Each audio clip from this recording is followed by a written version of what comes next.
پر درود بھیجتے ہیں۔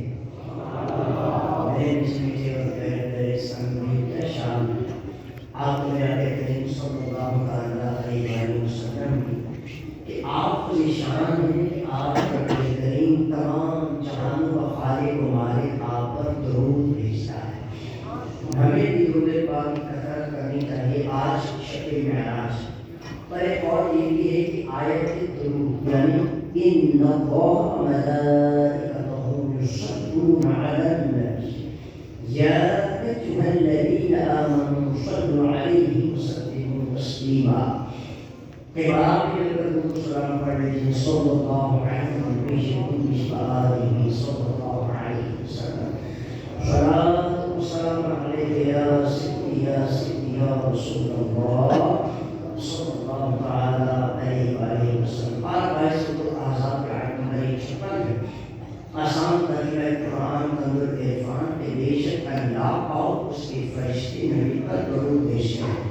اے ایمانداروں ان پر درود اور خوب سلام بھیجو۔ اسی رات کو نازل ہوئی اس قول کے مطابق پیاری پیاری آیت شب معراج کا تحفہ یعنی گفٹ ہے۔ آج کی رات بالخصوص اور اس کے علاوہ ساری زندگی اٹھتے بیٹھتے چلتے پھرتے کثرت کے ساتھ درود پاک پڑھنے کی عادت بنائیے۔ انشاءاللہ الکریم اس کی بہت ہی برکتیں نصیب ہوں گی۔ آج ہمارے اسی والٹ میں آپ نے دیکھا ہوگا آئی ڈی کارڈ بھی ہے، لائسنس بھی ہے، ڈیبٹ کارڈ بھی ہے، کریڈٹ کارڈ بھی لوگوں نے رکھا ہوگا، رقم موجود ہوتی ہے، لائسنس ہوتا ہے۔ اللہ کرے کہ ہماری اسی پاکٹ میں اسی جیب میں تسبیح کاؤنٹر آ جائے، اس کی برکتیں کیا ہوں گی؟ انشاءاللہ عز و جل فحش گوئی سے تو نجات ملے، فضول گوئی سے بھی نجات مل سکتی ہے۔ نبی کریم رؤوف الرحیم صلی اللہ تعالیٰ علیہ وآلہ وسلم کی ذات اقدس پر کثرت کے ساتھ درود و سلام پڑھنے کے مواقع میسر آ سکتے ہیں۔ حضور فرماتے ہیں کہ جس نے دن بھر میں مجھ پر 1000 مرتبہ درود پاک پڑھا وہ مرے گا نہیں جب تک جیتے جی جنت میں اپنا مقام نہیں دیکھ لیتا۔ برکتیں ہی برکتیں ہیں درود پاک۔ نبی کریم علیہ السلام کی محبت نصیب ہوتی ہے۔ جو کثرت سے درود و سلام پڑھتا ہے اس کو حرمین شریفین کی حاضری کا شرف ملتا ہے۔ جو کثرت سے نبی کریم علیہ السلام کے ساتھ اقدس پر درود و سلام پڑھتا ہے اس کو نبی کریم صلی اللہ علیہ وسلم کا خوش نصیبوں کو دیدار نصیب ہوتا ہے۔ برکتیں ہی برکتیں ہیں۔ اللہ کرے آج سے پہلے اگر کوئی تعداد ہم نے مختص نہیں کی تھی تو ہمیں چاہیے کہ ہم روزانہ کی بنیاد پر درود و سلام پڑھنے کی ایک تعداد مختص کریں۔ دیکھیے ایک دن آیا 1000 مرتبہ پڑھ لیا اچھی بات ہے، مگر اللہ تبارک و تعالیٰ کو عمل زیادہ پسند ہے جو قلیل ہو مگر مستقل مزاجی کے ساتھ کیا ہے۔ اللہ کرے کہ نبی کریم صلی اللہ تعالیٰ علیہ وآلہ وسلم کی ذات اقدس پر ہم روزانہ کی بنیاد پر درود و سلام پڑھیں۔ 500 کی مقدار کا تعین کریں۔ ہم فرماتے ہیں کہ جس نے مجھ پر روزانہ 500 مرتبہ درود پاک پڑھا اللہ کے سوا کسی کا محتاج نہیں ہوگا۔ صلی اللہ تعالی علی محمد۔ درود پاک ہے آپ اس مقدار کو بھی 500 کی یہ مختصر درود پاک ہے اس کو پڑھ کر بھی پورا کر سکتے ہیں۔ حدیث پاک ہے انما الاعمال بالنیات، اعمال کا دارومدار نیتوں پر ہے۔ اچھی نیت بندے کو جنت میں پہنچا دیتی ہے۔ بیان سمجھ سے پہلے آئیے کچھ اچھی نیتیں کر لیجیے۔ مثلا نیت کیجیے رضا الہی کے لیے بیان سنوں گا، علم دین سیکھوں گا، پورا بیان سنوں گا، ادب سے بیٹھوں گا، نصیحت حاصل کروں گا، احمد مصطفیٰ محمد مصطفیٰ صلی اللہ تعالیٰ علیہ وآلہ وسلم کا نام پاک سن کر درود پاک پڑھوں گا۔ میرے پیارے پیچھے اسلامی بھائی آج الحمدللہ رجب المرجب کی یعنی رجب شریف کی 27ویں رات ہے۔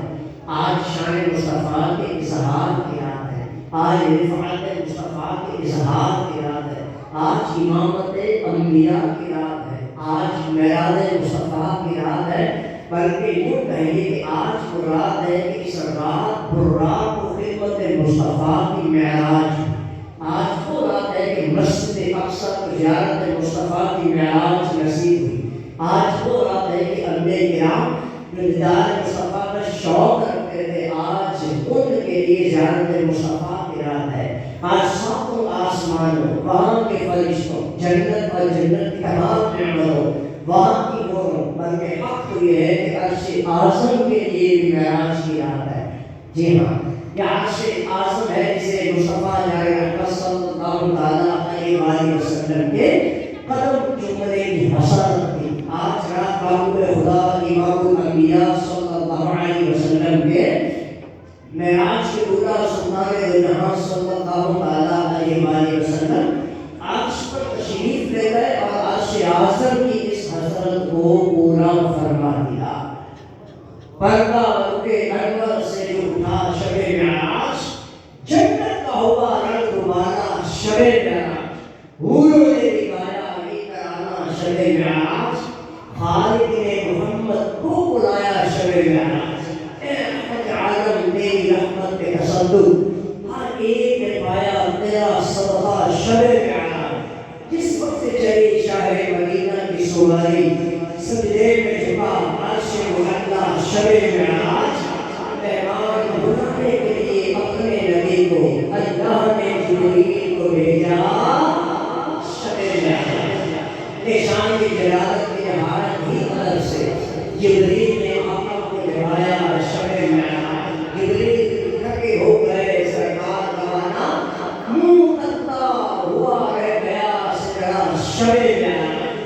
ہمارا سواری کے تین افواج ملائک بن کر چلے شان سے بھولا شب معراج۔ مقدس سے جو ارمان تھے وہ آج نکلا، حوروں نے کیا خوب نگارا شب معراج۔ یہ راستے مردوں پہ درود کی نچار، قرآن بنا گیا تسلیم کا صحرا شب معراج۔ دور آتے محمد کو براقی کے فرشتے، شام سے پہنچے بے مولا شب معراج۔ روشن ہوئے سب و سما نور سے اس کے، جب آئے عرش پہ چمکا شب معراج۔ ممکن ہی نہیں اپنے دو عالم کے رسائی، ایسا دیا اللہ نے رتبہ شب معراج۔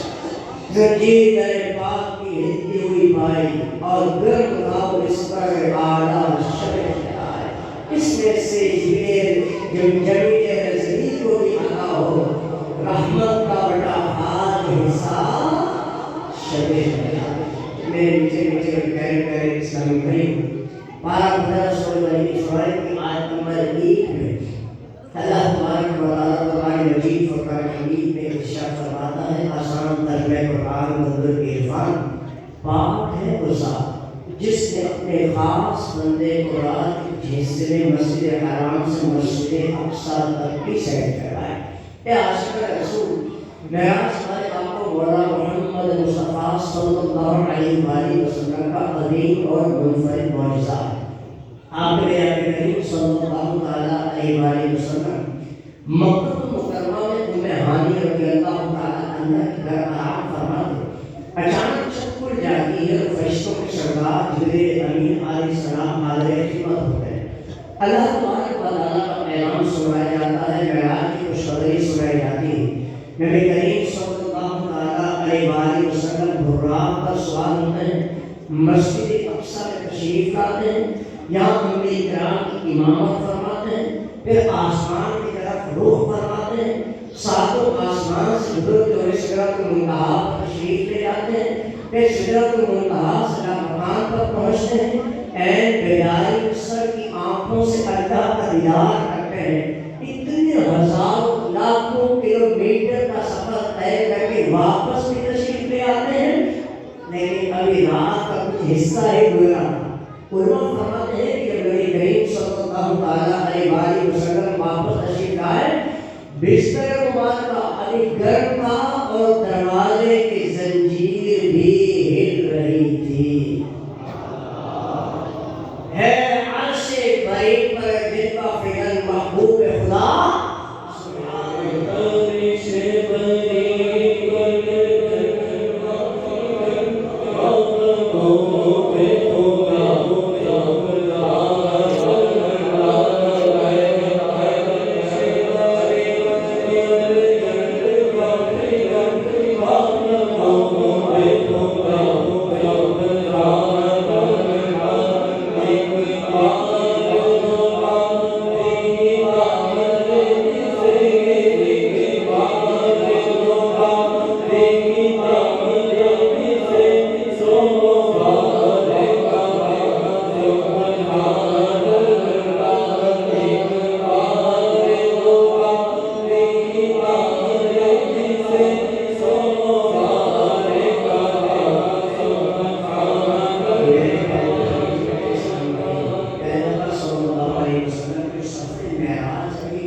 واقعات کا مجموعہ ہے۔ یہ صرف ایک معجزہ نہیں بلکہ اس میں کئی ایک معجزات ہیں، اور یہ بات بھی ذہن نشین رکھیے کہ صرف ایک سفر نہ تھا، سفر معراج پورا ایک نصاب زندگی ہے۔ اگر ہم سیکھنے کی نیت سے معراج شریف کے واقعات کو پڑھیں گے اور سنیں گے تو ہمیں اس سے بہت ساری باتیں سیکھنے کو بھی ملتی ہیں، علم و حکمت سے بھرپور ایسے بے مثال اور تمام سبق ملتے ہیں کہ ہم ان سے اسباب کو اپنائیں، ان کو ذہن میں بٹھا لیں اور ان پر عمل شروع کر دیں تو ہماری دنیا اور آخرت دونوں سنور سکتے ہیں۔ آئیے سفر معراج سے متعلق کچھ اسباب صرف ایک پیش خدمت آپ سب کی توجہ چاہوں کہ معراج شریف کی روایت میں ہے کہ ہمارے آقا مولا صلی اللہ تعالیٰ علیہ وآلہ وسلم مکہ مکرمہ سے چلے اور مسجد اقصیٰ تک پہنچے، جہاں آپ کی شرعیات کی وضاحت کے لیے تمام انبیاء کرام کو جمع کیا گیا۔ چنانچہ مسجد اقصیٰ پہنچتے جبریل امین علیہ السلام نے آذان کہی، انبیاء کرام نے صفیں بنائی۔ اب ویٹ ہو رہا تھا، انتظار ہو رہا تھا کہ مصلی امامت پر کون آئے گا، آج وہ کون ذیشان ہے کہ جو انبیاء کرام کی امامت فرمائیں گے۔ اتنے میں جبریل امین علیہ السلام آگے بڑھتے ہیں، پیارے آقا صلی اللہ علیہ وسلم کا ہاتھ پکڑ کر مصلی کی طرف بڑھا دیا۔ مسجد اقصیٰ میں نماز ادا کرنے کے بعد آپ کے آقا کریم صلی اللہ علیہ وآلہ وسلم کو پیاس محسوس ہوئی، چنانچہ آپ کی خدمت میں دو پیالے پیش کیے گئے، ایک ان میں سے ایک میں دودھ تھا، دوسرے پاکیزہ شراب تھی۔ نبی کریم علیہ السلام نے دودھ کا پیالہ قبول فرمایا۔ اس پر جبریل امین علیہ السلام نے عرض کیا، تمام تعریفیں اللہ کے لیے ہے جس نے آپ کی فطرت کی طرف رہنمائی فرمائی۔ اگر آپ شراب کا پیالہ قبول فرما لیتے تو آپ کی امت گمراہ ہو جاتی۔ عاشقان رسول معراج کی رات گویا امت کی قسمت کا فیصلہ ہو رہا تھا۔ اگر حضور جان کائنات صلی اللہ تعالیٰ علیہ وآلہ وسلم پاکیزہ شراب کا پیالہ قبول فرماتے امت گمراہ ہو جاتی، مگر الحمدللہ اللہ نے ہم گناہگاروں کو رحمت والے نبیوں کے نبی مکی مدنی صلی اللہ تعالیٰ علیہ وآلہ وسلم کا امتی بنایا۔ آپ کو یا کہ کریم علیہ السلام نے امت پر نرم فرمایا اور دودھ کا پیالہ قبول فرما کر گمراہی سے بچا لیا۔ اس سے ہمیں سبق ملتا ہے کہ امت فطرت پر قائم رہنے والی امت ہے۔ ہم سب پر لازم ہے کہ ہم فطرت پر قائم رہیں۔ اب فطرت کیا ہے اور فطرت پر قائم کیسے رہنا ہے، فطرت پر قائم رہنے کی اہمیت کیا ہے۔ اللہ تبارک و تعالیٰ قرآن مجید فرقان حمید میں ارشاد فرماتا ہے، پارہ 21 سورہ روم کی آیت نمبر 30، آسان ترجمہ قرآن بدل العرفان کہ اللہ کی پیدا کی ہوئی فطرت ہے جس پر اس نے لوگوں کو پیدا کیا۔ اللہ کے بنائے ہوئے میں تبدیلی نہ کرنا یہ سیدھا دین ہے، مگر بہت سے لوگ نہیں مانتے۔ اس آیت میں فطرت سے بڑا دین اسلام ہے، یعنی فرمایا جا رہا ہے کہ اے لوگوں فطرت یعنی دین اسلام کی پیروی کرو۔ بے شک تمام انسانوں کو اسی فطرت پر ہی پیدا کیا گیا۔ اب اس کے بعد اس فطرت سے منہ موڑ کر کسی اور کی طرف رخ کرتا ہے تو شیطان کے جنگل میں پھنسا ہوا ہے۔ نبی کریم علیہ السلام کا ارشاد ہے کہ ہر بچہ فطرت عید پر پیدا ہوتا ہے، یہ اس کے ماں باپ ہیں جو اسے یہودی یا نصرانی بنا دیتے ہیں۔ مشہور مفسر قرآن مفتی احمد جلال خان نینی ہمیں لکھتے ہیں کہ فطرت سے مراد یہ ہے کہ اصلی اور پیدائشی حالت، یعنی ہر انسان ایمان اور دین اسلام پر پیدا ہوتا ہے، پھر ہوش سنبھالنے کے بعد جیسا اپنے ماں باپ اور ساتھیوں کو دیکھتا ہے ویسا ہی بن جاتا ہے۔ تو معلوم کیا ہوا، اس قرآن آیت اور حدیث نبوی سے معلوم ہوا کہ ہم مخلوق ہیں، ہمارے خالق ہمارے بنانے والے رب کریم ہمیں ڈیزائن ہی اس انداز پر کیا ہے کہ دین، ایمان، توحید یہ سب کچھ ہماری فطرت میں رکھا گیا۔ اہل بیت کی مشہور معروف شخصیت امام جعفر صادق علیہ السلام کے پاس ایک مرتبہ دہریے یعنی خدا کے وجود کا انکار کرنے والا آیا۔ امام جعفر صادق علیہ السلام نے اس سے پوچھا کہ تم نے کبھی سمندر میں سفر کیا؟ بولا جی ہاں۔ کیا ہے؟ فرمایا کہ کیا کبھی سمندر میں کوئی خوفناک حادثہ بھی پیش آیا؟ کہنے لگا جی ہاں۔ فرمایا اس کی تفصیل یعنی ڈیٹیل بتائیے۔ اب وہ دہریہ کیا کہتا ہے، ایک دن سمندر کے سفر کے دوران سخت خوفناک ہوا چلی، کشتی دریا میں ڈوب کر مر گیا تو میں نے ٹوٹی ہوئی کشتی کے ایک تختے کو پکڑا اور سمندر کی طوفانی موجوں پر سفر کرنے لگا. آخر سمندر کی موجوں کی وجہ سے وہ تختہ بھی میرے ہاتھ سے ٹوٹ گیا. اب میں بے سہارا اتنے بڑے سمندر میں تیر رہا تھا کہ آخر سمندر کی موجوں نے مجھے کنارے پر پھینک دیا, میری جان بچ گئی. یہ سن کر امام جعفر صادق علیہ السلام نے فرمایا کہ جب تم سمندر میں اترے تمہیں کشتی اور اللہ پر اعتماد تھا. اس کشتی کی بدولت میں سمندر پار کر لوگ آج میں جب کشتی ٹوٹ گئی تو تمہیں کشتی کے ایک تخت پر بھروسہ ہو گیا. اس کے سہارے میں کنارے تک پہنچ ہی جاؤں گا تو جب وہ تختہ بھی ہاتھ سے چھوٹ گیا تو بالکل بے سہارا رہ گئے. کیا اس وقت بھی تمہیں بچ جانے کی امید تھی؟ کہنے لگا جی ہاں مجھے امید تھی. امام جعفر صادق علیہ السلام نے فرمایا کہ اس وقت کوئی سہارا موجود نہ تھا. اس وقت تم نے کس پر اعتماد کیا, کس پر بھروسہ کیا کہ وہ تم کو بچا لے گا؟ کوئی شخص خاموش ہو گیا تو امام جعفر صادق علیہ السلام نے فرمایا اس خوفناک حالت میں بھی تیرے نہ چاہتے ہوئے بھی جو ایک امید تیری بنی ہوئی تھی, جس ہستی پر بھروسہ تھا اسی کو خدا کہتے ہیں. اسی نے تمہیں ڈوبنے سے بچایا. آپ کی حکمت والی بات سن کر وہ شخص اسی وقت کلمہ پڑھ کر مسلمان ہو گیا.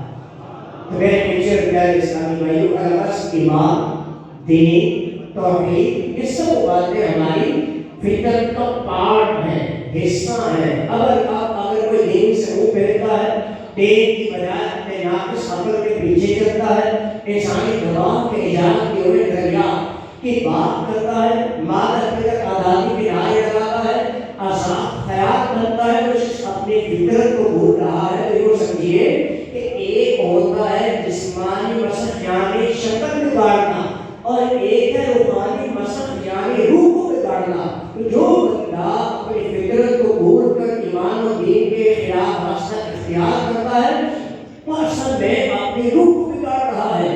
اس لیے ہمیں چاہیے کہ ہم ہمیشہ فطرت پر قائم رہیں.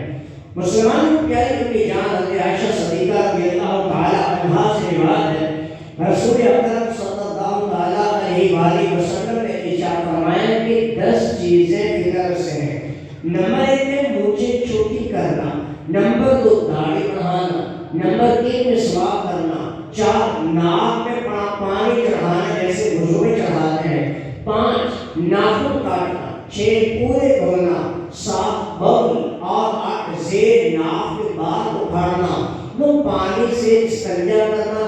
راوی کہتے ہیں 10ویں چیز کیا تھی میں وہ بھول گیا. یہ چیزیں سنت انبیاء اور ہماری فطرت کا حصہ ہے. اے عاشقان رسول اب یہاں غور فرمائیے, شب معراج آپ میں آقا کریم صلی اللہ علیہ وآلہ وسلم نے ہم پر کرم فرمایا. آپ کو دودھ اور پاکیزہ شراب کا پیالہ پیش کیا گیا. آپ نے دودھ کو اختیار فرمایا. اس میں حکمت کیا تھی؟ تاکہ آپ کی امت فطرت پر قائم رہے. اب ہم غور کریں کہ کیا ہم اس کرم نوازی کی لاج رکھ رہے ہیں؟ یہ چیزیں جو فطرت کا حصہ تین ہیں, کیا آپ ان چیزوں کو اپنا رہے ہیں؟ مونچھیں چھوٹی کرنا, داڑھی بڑھانا, یاد رکھیں فطرت کا حصہ ہے. آج ہم دیکھتے ہیں کتنے لوگ ہیں جو داڑھی رکھتے ہیں. آپ افسوس کی تعداد ان لوگوں کی ہے وہ داڑھی شریف جیسی پیاری پیاری سنت کو بڑھوا کر نالیوں میں بہا دیتے ہیں. کہ یاد رکھیں داڑھی منڈانا یا ایک مٹھی سے کم کروانا گناہ حرام اور جہنم میں جانے والا کام ہے. اسی طرح میرے پیچھے پیارے اسلامی بھائیوں, دوسری بات کا ذکر کو ملتی ہے کہ سفر معراج جو ہے یہ سفر علم دین کی ہے. معراج شریف کی حکمتوں میں سے ایک حکمت علماء نے یہ بیان فرمائی کہ سفر معراج اصل میں دعائے مصطفیٰ قبول ہونے کا نتیجہ ہے. آپ نے آقا کریم صلی اللہ علیہ وآلہ وسلم کو حکم ہوا, پارہ 16 سورۃ طٰہٰ کی آیت نمبر 114, آسان ترجمہ قرآن کرو کے عرفان اور عرض کرو اے میرے رب میرے علم میں اضافہ فرما. آپ کی دعا آپ صلی اللہ علیہ وآلہ وسلم نے دعا کیا کرتے تھے, اے میرے رب میرے علم میں اضافہ فرما. چنانچہ اللہ نے آپ کی دعا کو قبول فرمایا اور خاص اسرار یعنی رازوں کا علم عطا فرمانے کے لیے معراج پر بلایا. عاشقان رسول اب یہاں ایمان افسوس ہوتا ہے کہ سفر معراج کی روشنی میں علم مصطفیٰ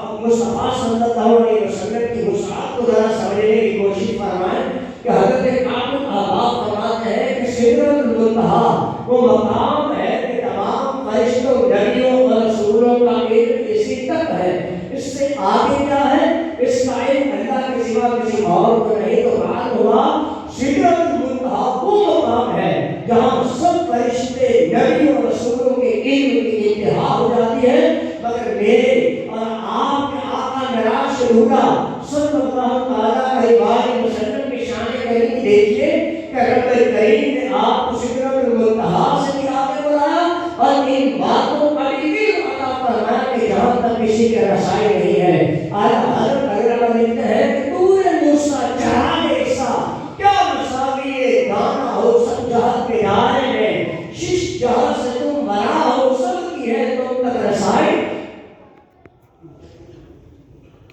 بار بار تک تو تم رسا ہو میرے پیچھے پیچھے اور پیارے پیارے اسلامی بھائی ہو۔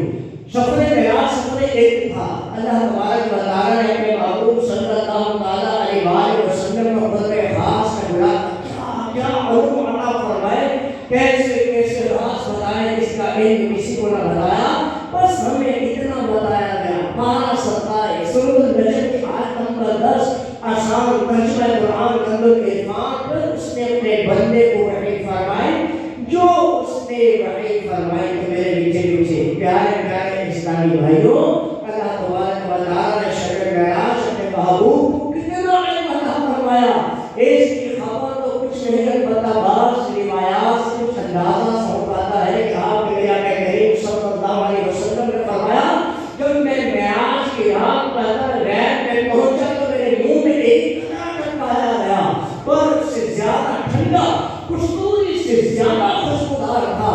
اس قطرے میں اولین و آخرین اگلے پچھلوں کا علم وجود تھا جو میرے دل میں ڈال دیا گیا۔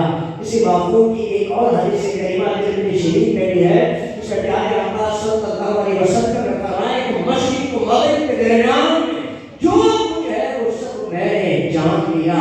ہم نے سنا کہ سفر معراج جو ہے یہ بھی علم دین، یعنی معراج سفر علم ہے، اس سے ہمارے لیے بھی سبق ہے، تو ہمیں بھی چاہیے علم دین سیکھنے کے لیے سفر کیا کریں۔ اس کی برکتیں ہیں، نقیر بن قیس علیہ رحمۃ ہیں دمشق کی جامع مسجد میں، صاحب رسول ابو درداء رضی اللہ تعالیٰ کی خدمت میں حاضر تھا۔ رسول اللہ کے پاس ایک شخص آیا، عرض کیا ہے ابو درداء مجھے معلوم ہوا کہ پیارے آقا صلی اللہ تعالیٰ علیہ وسلم کی حدیث بیان فرماتے ہیں، میں وہ حدیث سیکھنے کے لیے مدینہ المنورہ سے آیا ہوں۔ آپ غور کریں کہ شوق علم دین کا اندازہ لگائیں، مدینہ المنورہ سے دمشق تک 1000 کلومیٹر سے زائد کا فاصلہ یعنی ڈسٹنس ہے۔ اس دور میں تو گاڑی جہاز نہ تھے، پیدل جانوروں کا سفر ہوتا، یہ سب اتنی دور سے سفر کر کے آئے، اور آئے کیوں تھے؟ سنیے ابو درداء رضی اللہ تعالیٰ عنہ فرمایا کیا تم تجارت کے لیے نہیں آئے؟ عرض کیا نہیں، فرمایا تجارت کے علاوہ دمشق میں تو کوئی اور کام ہو جس کے لیے تم آئے؟ عرض کیا نہیں، میں تو صرف حدیث رسول سیکھنے کے لیے اتنی دور سے حاضر ہوا، اس کے علاوہ میرا اور کوئی مقصد نہیں ہے۔ تو ابو درداء رضی اللہ تعالیٰ عنہ نے طلب علم دین کے فضائل بیان کرتا فرمایا کہ میں نے اللہ کے آخری نبی صلی اللہ علیہ وسلم کا فرماتے سنا، جو علم دین سیکھنے کے لیے کسی راستے پہ چلا، اللہ اس کے لیے جنت کا راستہ آسان فرما دیتا ہے۔ بے شک فرشتے طالب علم دین سے خوش ہو کر اس کے لیے اپنے پر بچھا دیتے ہیں۔ بے شک زمین و آسمان کی تمام مخلوق، یہاں تک کہ پانی میں مچھلیاں بھی طالب علم دین کے لیے دعائیں مغفرت کرتی ہیں، اور بے شک عالم کی فضیلت عبادت گزار پر ایسی ہے جیسی 14ویں رات کی چاند کی فضیلت ستارہ۔ میرے پیچھے پیچھے اور پیارے پیارے اسلامی بھائیوں، طالب علم دین کی تو کیا ہی شان ہے، نرالی ہے۔ اللہ کرے ہم بھی دعوت اسلامی کی 12 ماہ میں، 1 ماہ میں 3 دن کے 12 دن کے مدنی قافلوں میں مسافر بنے، ہنر سیکھنے کے لیے، ڈگری کو پانے کے لیے۔ آج ہم یوکے سفر کرتے ہیں، US سے سفر کرتے ہیں، یار باہر جاؤں گا، اسکالرشپ پہ پڑھوں گا، رات دن جہاں پر محنت کی جاتی ہے، انکار نہیں ہے، مگر محنت اس لیے کی جا رہی ہے کہ مجھے اپنا مستقبل سنوارنا ہے۔ میرے پیچھے پیارے اسلامی بھائیوں، گارنٹی اس بات کی نہیں ہے کہ میرے ہاتھ MBBS کی ڈگری آ سکے گی، نہیں آ سکے گی، میں میکینیکل انجینئر بن پاؤں گا، نہیں بن پاؤں گا، میری خواہش ہے کہ میں ایڈوکیٹ بن جاؤں، جج بن جاؤں، میں آرمی میں جاؤں، میں پائلٹ بن جاؤں، خواہش اچھی ہے، لیکن ہر کوئی اس بات کو شرمندہ تعبیر ہوتے ہوئے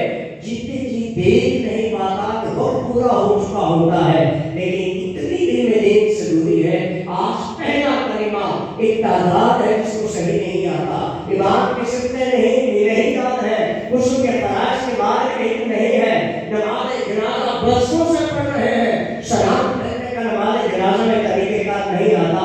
نماز جنازہ میں پڑھی جانے والی مرد و عورت کی دعائیں یاد نہیں ہیں, 6 کلمے یاد نہیں ہیں, قرآن دیکھ کر پڑھنا نہیں آتا, وضو کن چیزوں سے ٹوٹ جاتا ہے, اس کے بعد میں علم نہیں ہے, اور آپ کے خواب شریعت کے مطابق پرورش کیسے کرنی ہے. اس قدر دوری ہے کہ آج ہمارے سامنے جب علم دین کی بات کی جاتی ہے تو میرے پیچھے پیارے اسلامی بھائیوں ہمیں اندازہ ہے ہم کتنا علم دین سیکھنے کا شوق رکھتے ہیں, شوق رکھتے ہیں. وہ تو اللہ کا کرم ہے کہ دعوت اسلامی کا مشبہ بڑے ماحول ہمارے کرم پلیٹ فارمز عطا فرما رہا ہے, جس کے ذریعے سے ہم علم دین حاصل کر سکتے ہیں. آج آپ درس نظام کرنا چاہتے ہیں, جامعہ مدینہ دعوت اسلامی کے قائم ہے. آج الحمدللہ پاکستان بھر نہیں بلکہ دنیا بھر میں ہزاروں عاشقان رسول آپ کے جامعہ مدینہ کے ذریعے سے عالم کورس یعنی درس نظام حاصل کرنے کی سعادت حاصل کر رہے ہیں. علم دین حاصل کرنے کا ذریعہ اسی جوب ٹاؤن میں ہونے والے طرح طرح کے کورسز بھی ہیں. آپ کے پاس وقت نہیں ہے مگر آپ علم دین حاصل کرنا چاہتے ہیں تو دعوت اسلامی کے آن لائن شارٹ کورسز بھی موجود ہیں. آپ علم دین حاصل کرنا چاہتے ہیں, ہر سیکنڈے کو ہفتے کے روز مدنی چینل پر بیٹھیے اور مدینہ اہل سنت دعوت برکات العالیہ کا جو آپ مدنی مذاکرہ بنام سلسلہ فرماتے ہیں, علم دین حاصل کرنے کا ایک بہترین ذریعہ ہے. آپ کے قریب مسجد ہے, آپ وہاں پر 10 میں بیٹھنے کی سعادت حاصل کیجیے. بعد سماج بڑے کوئی تفسیر سننے سنانے کا حلقہ ہے, آپ اس کے ذریعے سے علم دین حاصل کر سکتے ہیں. سوشل میڈیا دعوت اسلامی کے پلیٹ فارم پر ویب سائٹ پر جائیے, آپ کے ذریعے سے بھی الحمدللہ علم دین حاصل کر سکتے ہیں. مگر اتنا غور ضرور کیجیے گا کہ مجھے علم دین حاصل کس سے کرنا ہے. آج فنکار محدث بنا ہوا ہے اور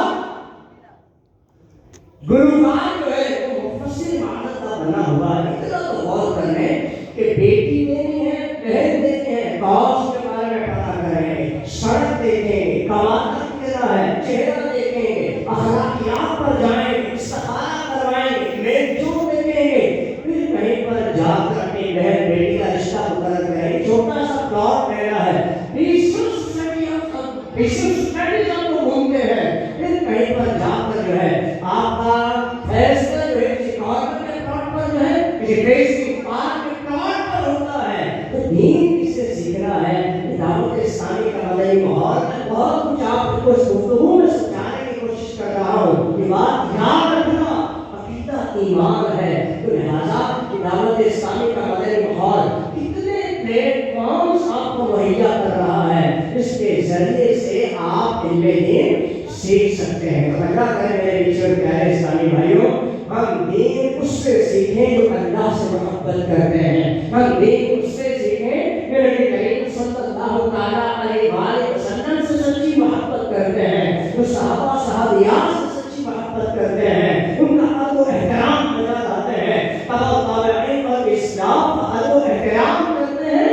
یہی وجہ ہے اللہ تبارک و تعالیٰ نے انہیں انعامات و اکرامات سے نوازا ہے. آج شاگرد بھی وہ اچھا ہے استاد کو کہ جو اس کا کہا مانے, ادب بجا لائے, اس کے پڑھائے کے سبق کو یاد کرے اور ایک اچھی پوزیشن ہے. اور ماں باپ کے لیے وہی بچہ اچھا تو آدم ہے, احترام کرتا ہے اور اپنے ماں باپ کی دعائیں لینے میں کامیاب ہوتا ہے. تو اللہ کرے دل میں اتر جائے میری بات. آپ کی دعوت اسلامی ہے ایک بہت بڑا ذریعہ ہے ڈاکٹر کے لیے علم حاصل کرنے کا, انجینئر کے لیے علم حاصل کرنے کا. آپ کسی بھی شعبہ زندگی سے تعلق رکھتے ہیں, آئیے آپ کو آپ کی دعوت اسلامی علم دین سیکھنے کے مواقع فراہم کرے گی. اسی طرح میرے نیچے پیارے اسلامی بھائیوں, سفر معراج ہے اور درس بندگی. سفر معراج کی حکمتوں میں علماء یہ فرماتے ہیں کہ سفر ایک بندگی ہے. شیخ ابو علی دباغ علیہ رحمہ فرماتے ہیں کہ اللہ نے رسول اکرم صلی اللہ تعالیٰ علیہ وآلہ وسلم کو دنیا میں بھیجا تاکہ لوگ آپ سے عبادت کے طریقے سیکھیں, اور معراج کی رات آسمان پر بلایا تاکہ لوگ آپ سے پابندی کے آداب سیکھیں. یعنی اللہ ہمارا رب ہے, ہم اس کے بندے ہیں. اس بندہ ہونے کے بھی تو کچھ آداب ہیں. آج کل اخلاق و آداب پر بہت زیادہ بات ہوتی ہے. والدین کے آداب، اولاد کے آداب، ڈاکٹر کے آداب، مریض کے آداب، دکاندار کے آداب، گاؤں کے آداب، کھانے کے آداب، پینے کے آداب، چلنے کے آداب، سونے کے آداب. ہر چیز، ہر منصب، ہر عہدے کے علیحدہ علیحدہ مینرز ہیں. اگر ہم کچھ بھی ہیں، کسی بھی منصب پر ہیں، کسی بھی عہدے پر ہیں، ہمارے معاشرے میں جو بھی حیثیت ہے، اس سے پہلے ہم اللہ کے بندے ہیں اور اس کی بندگی کے بھی تو آداب ہیں. تو ان آداب کو بھی سیکھنا ضروری ہے. تو چنانچہ اللہ تبارک و تعالیٰ نے اپنے محبوب صلی اللہ تعالیٰ علیہ وسلم کو معراج کروائی. اس پورے سفر میں آپ پر ابدیت کا غلبہ تھا اور اس میں حکمت یہ ہے کہ سفر معراج کے احوال پڑھیں، اس کی روایات کو سنیں اور ان سے بندگی کے آداب سیکھیں. تو یہی وجہ ہے قرآن میں جہاں جہاں معراج کا ذکر ہوا وہاں آپ کے وصف عدم کا ذکر کیا گیا. مثلا اللہ تبارک و تعالیٰ نے فرمایا بارہ سورۃ البنی اسرائیل کے نمبر 1، پاک ہے وہ ذات جس نے اپنے خاص بندے کو رات کے حصے میں سیر کروایا. سورہ نجم میں معراج کا بیان ہوا، وہاں بھی فرمایا پھر اس نے اپنے بندے کو وحی فرمائی. روایت میں آتا ہے کہ معراج کے رات پیارے آقا صلی اللہ علیہ وسلم اللہ کی بارگاہ میں حاضر ہوئے تو اللہ نے فرمایا اے پیارے محبوب آج آپ کو کس شرط سے نوازوں. اشکی محرم مجھے اپنی طرف سے بندگی کی نسبت عطا فرما. اس پر اللہ تبارک و تعالیٰ نے آیت کریمہ نازل فرمائی. پارہ سورۃ بنی اسرائیل کی آیت نمبر 1 آسان ترجمہ قرآن نظر کے فام، پاک ہے وہ ذات جس نے اپنے خاص بندے کو رات کے کوئی حصے میں سیر کروائی. تو پیارے اسلامی بھائیوں، اللہ کے جو بندے سب ہی ہیں. میں بھی اللہ کا بندہ ہوں، آپ بھی اللہ کے بندے ہیں، مگر یہ میرے اور آپ کے آقا مکی مدنی مصطفیٰ صلی اللہ علیہ وسلم کی خصوصی شان ہے کہ رب کریم نے آپ کو اپنا خاص و خاص بندہ فرمایا. قرآن میں کسی اور کو یہ والا خطاب عطا نہیں کیا گیا. تو لہذا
یعنی خاص بندہ ہونا کچھ اور شان ہے. تو بندہ سارا پہ انتظار ہوتا ہے مگر عبد وہ ہے کہ جس کا انتظار کیا جاتا ہے.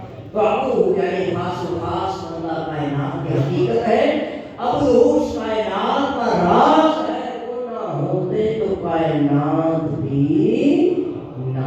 وہ جو نہ تھے کچھ نہ تھا. وہ جو نہ ہو کچھ نہ. جان ہے وہ جہان کی. جان ہے تو جہان. وہ جو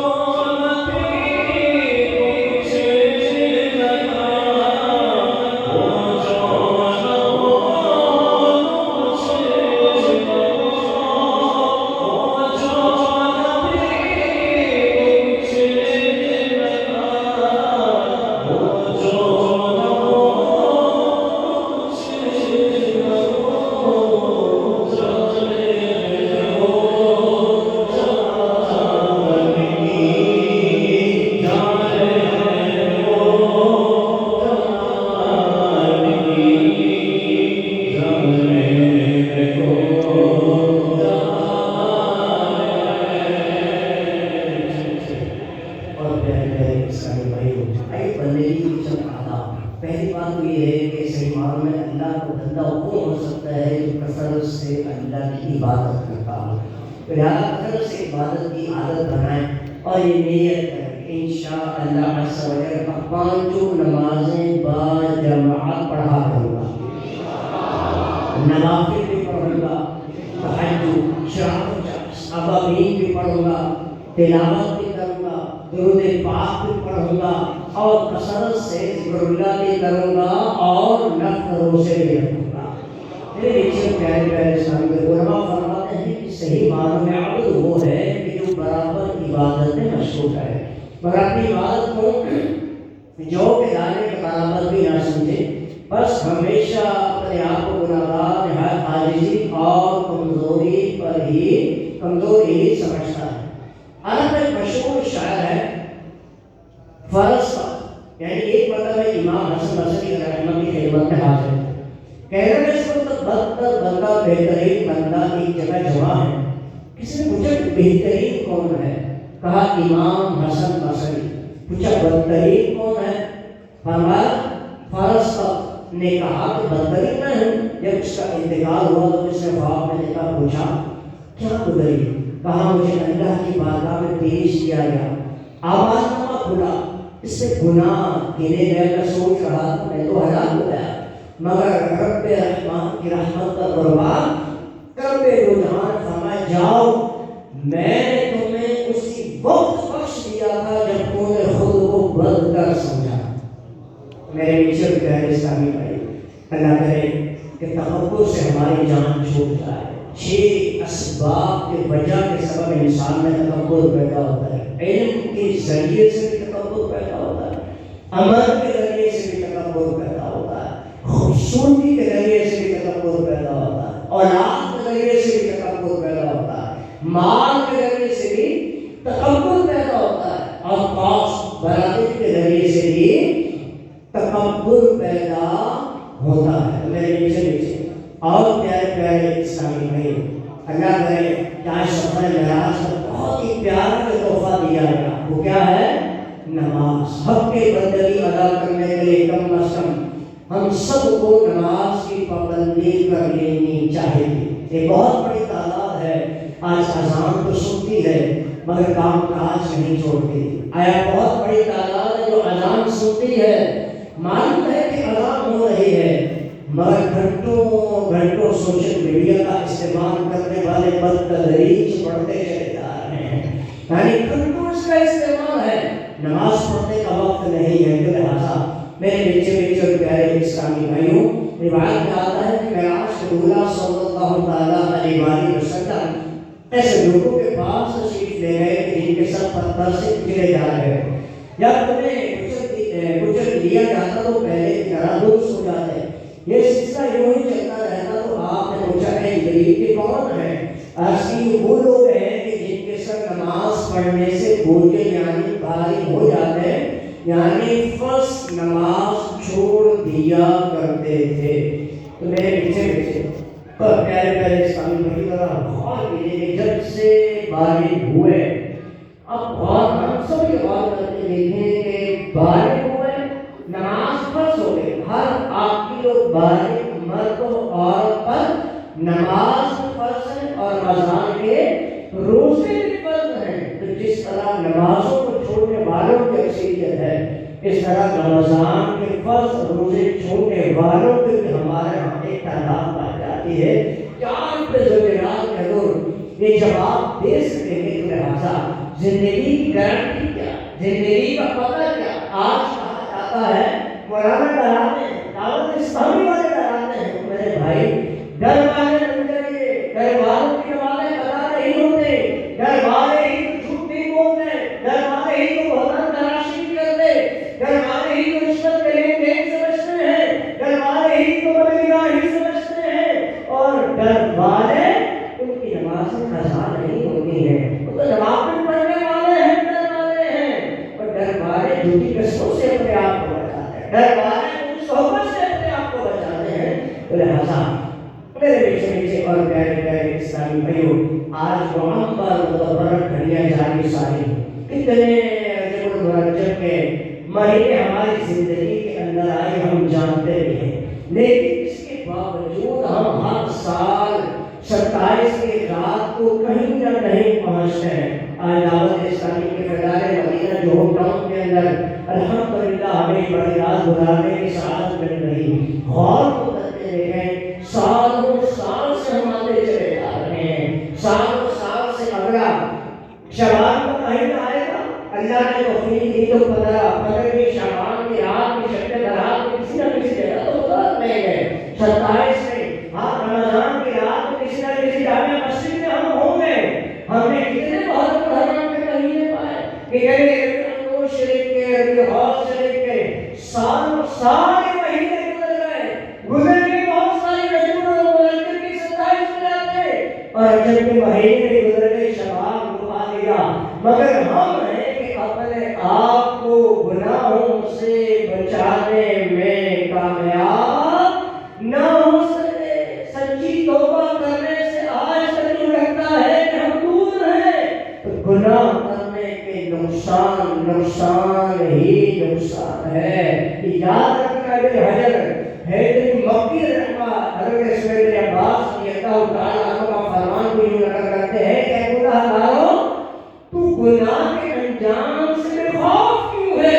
حالانکہ گناہ کی طرف رہنا گناہ کرنے سے بڑا گناہ ہے۔ تیرے دائیں بائیں جانب کے فرشتوں سے حیا نہ کرنا گناہ پر قائم رہنا بھی بہت بڑا گناہ ہے، اور توبہ کیے بغیر تیرا گناہ پر قائم رہنا اس سے بھی بڑا گناہ ہے۔ تیرا گناہ کر لینے پر خوش ہونا، کہا لگانا، اس سے بھی بڑا گناہ ہے، حالانکہ تو جانتا نہیں اللہ تیرے ساتھ کیا سلوک کرنے والا ہے، اور تیرا گناہ کے ناکامی پر غمگین ہونا اس سے بھی بڑا گناہ ہے۔ اور گناہ کرتے ہوئے تیز آواز سے دروازے کا پردہ اٹھ جائے تو تو ڈر جاتا ہے، مگر اللہ کی اس نظر سے نہیں ڈرتا جو وہ تجھ پر رکھتا ہے۔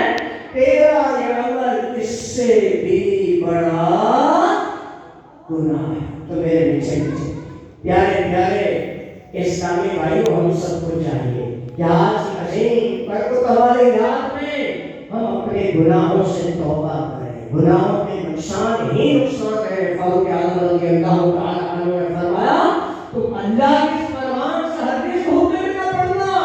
وہ فرمان کیا ہے؟ بار سورۃ الانعام کی آیت نمبر 160 ترجمہ قرآن بدل ایمان جو ایک کی لائے اس کے لیے اس جیسی 10 ہے، اور جو برائی لائے اسے بدلہ نہ ملے گا مگر اس کے برابر۔ تو گناہ اگرچہ ایک ہی ہو اپنے ساتھ 10 بری خصلتیں لے کر آتا ہے۔ نمبر 1 فرمائے کہ جو بندہ گناہ کرتا ہے اللہ اس کو غضب دلاتا ہے اور اسے پورا کرنے پر قدرت رکھتا ہے۔ نمبر 2 گناہ کرنے والا ابلیس لعین کو خوش کرتا ہے۔ 3 جنت سے دور ہو جاتا ہے۔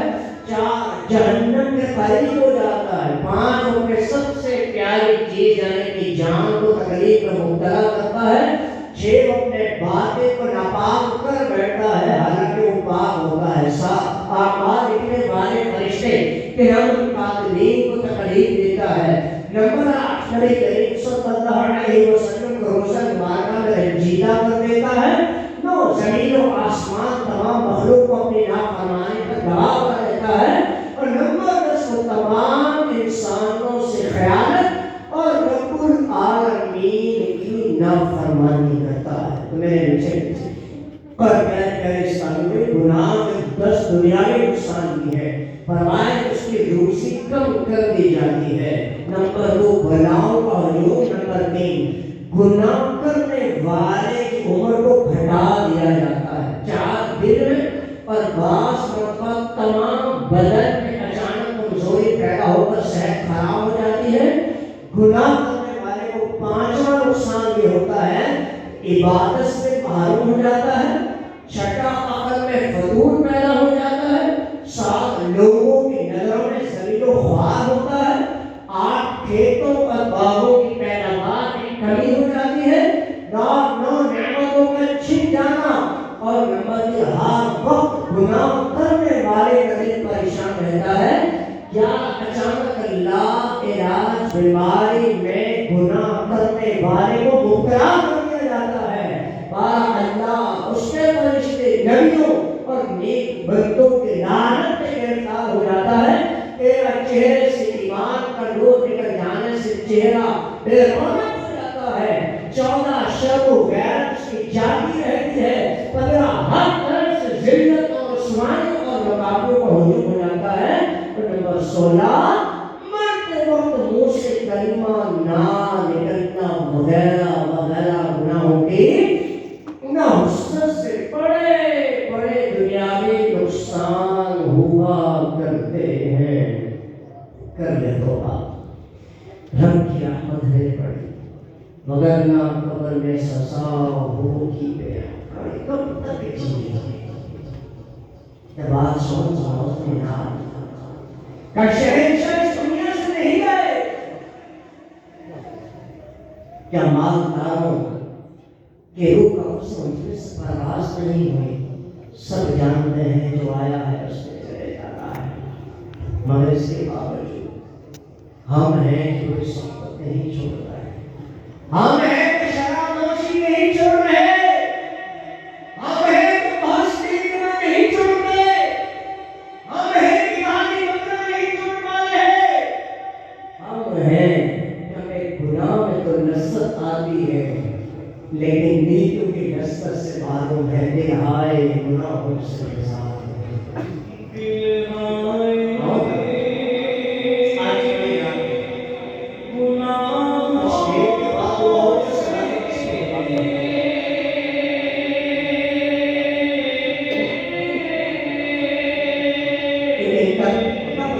گناہوں کی عادت کا سلسلہ جاری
جس کا خیال کہنا چاہتا ہے اس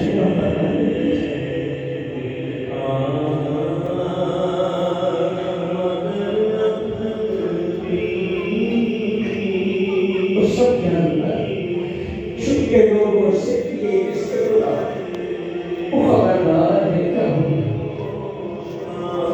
وہ خبردار ہے کیا وہ خبردار ہے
کیا سچی توبہ کر کے ایسی توبہ کہ جو ہمیں اللہ اس کے رسول کے قریب ہمیں نمازی بناتے متقی بناتے پرہیزگار بناتے عاشق رسول بناتے ماں باپ کا اطاعت گزار فرما بردار بناتے اچھی صحبت میں اچھے بیٹھیے میرے نیچے کہہ اسلامی بھائی ہونا کوئی صحبت میں تو کہیں کا بھی چھوڑا وعدہ کرے کہ آج توبہ کر کے نبی کریم صلی اللہ علیہ وسلم نے فرمایا کہ توبہ کرنے والا ایسے ہوا آج ہی اپنی ماں کے بدن سے پیدا کیا. میرے نیچے اور پیارے پیارے اسلامی بھائیوں کتنا موقع اچھا ہے کہ اگر ہم یہ چاہتے ہیں کہ ہم ان گھڑیوں کی لمحوں کی قدر کریں انشاءاللہ عز و جل 28 شوال المعظم سے فضائل مدینہ کراچی کے لیے انشاءاللہ عز و جل لاہور شہر سے ٹرین روانہ ہوگی اور خوش نصیب عاشقان رسول ایک ماہ کا اعتکاف فیضان مدینہ کراچی میرے سنت ہوں گے اور خوش نصیب وہاں پر مدینی مسافر کی بہاریں اٹھیں گے. تو لہٰذا انشاءاللہ سوچ ہمارے ایک ماہ کا اعتکاف اسی فیضان مدینہ جوہر ٹاؤن میں بھی ہوگا. خوش نصیب اسلامی بھائی واپسی پر پیچھے دارالسنہ پر رابطہ فرمائیں. صلو علی الحبیب صلی اللہ علی محمد صلی اللہ علیہ وسلم. میرے پیچھے پیچھے پیارے پیارے اسلامی بھائی رجب کا مہینہ ہے. اگلا مہینہ کون سا ہے؟ اس سے اگلا مہینہ کون سا ہے؟ رمضان کا مہینہ ہے. تو میں سب سے گزارش کروں گا کہ جو جن کو اللہ تبارک و تعالیٰ نے مال عطا فرمایا ہے جو صاحب انصاف ہیں دعوت اسلامیہ کے سامنے کھلا ہوا ایک پلیٹ فارم سا ہے. 80 سے زائد شعبات ہیں, 300 سے زائد ذیلی شعبات ہیں. ایکسپینڈ کرتے کرتے کرتے چلے جائیں لیکن والی گھنٹوں نہیں دنوں چاہیے. اللہ کے کرم سے دعوت اسلامی بدتدریج سنتوں کی دھومیں مچاتی چلی جا رہی. بے نمازی کو نمازی بناتی چلی جا رہی. سنتوں کے عامل اور عاملات بناتی چلی جا رہی. عالم بنا رہی ہے, حافظ بنا رہی, مفتی بنا رہی. آپ کچھ نہیں, نیکی کے کاموں میں آپ کی دعوت اسلامی کر رہی ہے. تو لہٰذا آپ نے اپنی زکات, اپنی ڈونیشن, اپنا صدقہ نافلہ, صدقہ واجبہ اپنی دعوت اسلامی کو دینا. دیکھیے ہاتھ بھی دونوں ہیں, یہ بھی غریب ہے, یہ بھی غریب ہے. یہ غریب ہے مگر یہ غریب ہے, یہ نمازی ہے. آپ سوچیں کس کو دیں گے آپ؟ غریب اور نمازی کو دینا ایک اچھا عمل ہے نا. اور اسی طرح یہ غریب ہے, یہ غریب ہے, نمازی بھی ہے, حافظ بھی بن رہا ہے. یہ غریب ہے مگر غریب ہے, نمازی بھی ہے, حافظ بھی ہے, عالم بھی بن رہا ہے, مفتی بھی بن رہا ہے.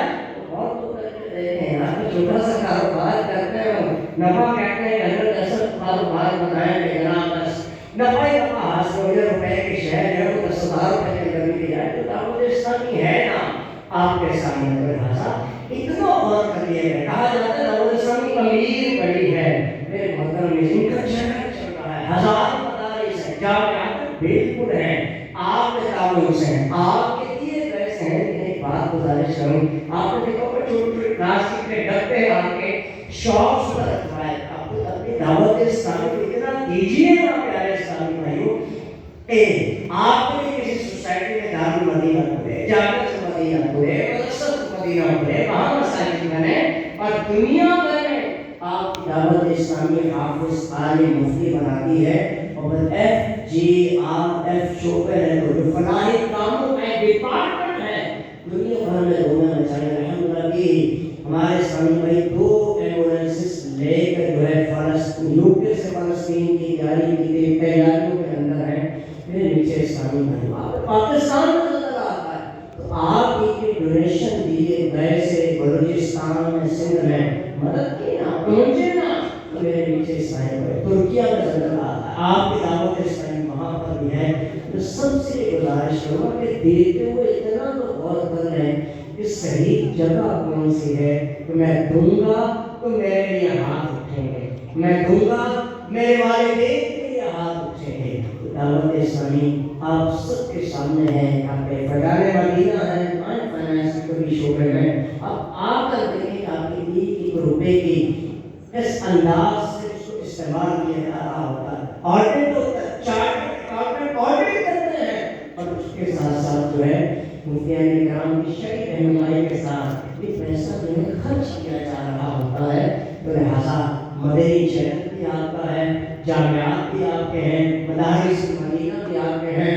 ٹھیک ہے, آپ اور فیصل ہیں, شعبہ تعلیم بھی تو آپ ہی کا ہے نا, ڈاکٹر مجلس بھی تو آپ ہی کی ہے نا, حمید مجلس بھی تو آپ ہی کی ہے نا. تو بہت چلا جاؤں گا یہ 80 شعبات ہیں اللہ کے کرم سے کہ جس سبب سے دعوت اسلامی بدتدریج آگے سے آگے بڑھتی چلی جا رہی ہے. تو گھر کا خرچہ بھی کو برداشت کرتے ہیں نا, اس طرح سوچیں کہ دعوت اسلامی آپ کی ڈونیشن پر چل رہی ہے. تو لہٰذا رجب اپنے اختتام پر ہے، شعبان ہے، رمضان ہے، سب کی خدمتوں میں گزارش کروں گا کہ آپ سب نے اس بات کا 100% اپنا زکات اپنی دعوت اسلامی کو دینا ہے۔ میں اپنی ذات کے لیے مانگ نہیں رہا، میں ریاض قادری صاحب نے اپنی ذات کے لیے مانگا ہے کہ آپ کا دینا جو ہے راہ خدا اصل میں دینا کہلاتا ہے۔ نبی کریم صلی اللہ علیہ وسلم فرمایا، حدیث قدسی ہے، اے ابن آدم کو اپنا مال میرے سپرد کر دے، نہ جلے گا نہ ڈوبے گا نہ چوری ہوگا، تو تیری شدید حاجت قبول کر قیامت کے روز کے لیے واپس لوٹا دوں گا۔ تو لہٰذا ایک اور بھی نیت کر لیجیے، اللہ نے چاہا تو شعبان کا مہینہ بھی پائیں گے، ہو سکے تو ہر اسلامی بھائی باشمول اپنی زوجہ کے بچوں کے ماں باپ کے 1500 روپے کا صدقہ دینے کی نیت کرتے ہیں کہ جب زکات شمال میں نکالتے ہیں، اور اچھی بات ہے، لیکن یہ ضرور فرما لیجیے کہ میں اپنا بھی، زوجہ کا بھی، بچوں کا بھی، ماں باپ کا بھی، ہو سکے تو فیکس 1500 روپے 15 شعبان معظم سے پہلے انشاءاللہ عز و جل جمع کرواؤں گا۔ اللہ تبارک و تعالیٰ کی مقدس بارگاہ میں دعا ہے، اللہ تبارک و تعالیٰ ہمیں معراج النبی صلی اللہ تعالیٰ علیہ وآلہ وسلم کی آج اس معمر رات کا صدقہ اللہ کے میرے صغیرہ اور کبیرہ گناہوں کو معاف فرمائے، آئندہ کوئی بھی نماز قضا نہ ہو، نبی کریم علیہ السلام کی سنتوں پر چلیں، ہم اپنا ایسا طرز زندگی بنائیں کہ اس جہاں میں بھی سرخروئی ہو اور اگلے جہاں میں بھی خیر ہی خیر ہو جائے، اچھی ہی کی صحبت نے اچھا بنایا ہے اور برے نے برا بنا دیا ہے۔ تو لہٰذا اچھا فیصلہ کیجیے اس جہاں کے لیے بھی اور اگلے جہاں کے لیے بھی۔ آمین بجاہ النبی الامین صلی اللہ تعالی علیہ وآلہ وسلم۔ صلو علی الحبیب صلی اللہ علیہ محمد۔ الحمدللہ ہم مسلمان ہیں اور مسلمان کا سب سے قیمتی سرمایہ اس کا ایمان ہوتا ہے۔ ایمان کی حفاظت کا ایک ذریعہ کسی بھی ایک قابل کے ہاتھ میں ہاتھ دینا بھی ہے۔ الحمدللہ آج ہماری خوش قسمتی ہے کہ ہمارے درمیان کو ہستی جلوہ گر ہیں جن کو مولانا الیاس قادری صاحب نے اس بات کی اجازت دی ہے کہ یہ اپنے ذریعے مولانا الیاس قادری صاحب کا اور ان کے ذریعے حضرت غوث پاک کا مرید بنا سکتے ہیں۔ ابھی ہم نے توبہ کے فضائل بھی سنے، تو توبہ کرنے والا ایسا ہے جیسے اس نے گناہ کیا ہی نہیں، اور حضرت غوث پاک فرماتے ہیں میرا کوئی بھی مرید بغیر توبہ کیے نہیں مرے گا۔ آئیے ہم رکن شورا کے ذریعے توبہ بھی کر لیتے ہیں، سلسلہ عالیہ قادریہ قادرہ میں بھی داخل ہو جاتے ہیں اور انشاءاللہ بیعت بھی کر لیتے ہیں۔